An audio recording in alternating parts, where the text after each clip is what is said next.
мировая война, начавшаяся 1 сентября 1939 года, когда Германия напала на Польшу, была развязана фашистскими Германией, Италией и милитаристской Японией, и она стала самым крупным военным конфликтом в истории.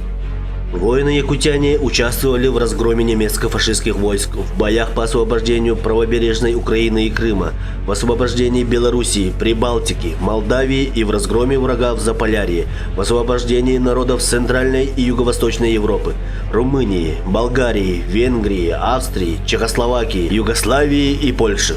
После победы над гитлеровской Германией многие воины-якутяне вместе со своими частями были переброшены на восток. На Азиатском театре военных действий наши союзники, США и Англия, вели войну против милитаристской Японии. В войне с Японией участвовало более 1000 воинов-якутян. 2 сентября Япония подписала акт о безоговорочной капитуляции. Дорогие ветераны Великой Отечественной войны, дорогие ветераны тыла, уважаемые величане, 2-3 сентября мы отмечаем 75-летие окончания Второй мировой войны и победу над милитаристской Японией. Я хочу поздравить всех, и в первую очередь наших ветеранов, с этим большим праздником, с этим большим юбилеем.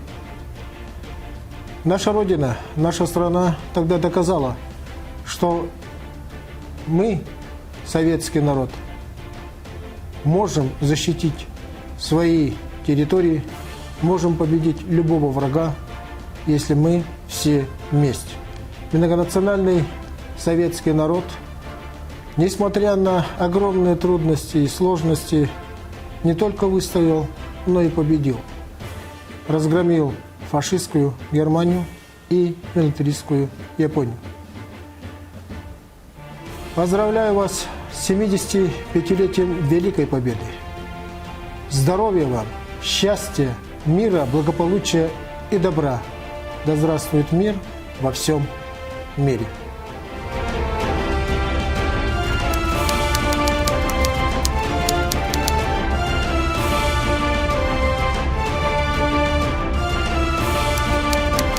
Мы гордимся тем, что среди героев, кто жизнью своей и смертью доказал любовь и верность Родине, есть замечательная когорта воинов-величан. Погибшим и живым героям слава, и пусть их победные звезды горят над всей планетой.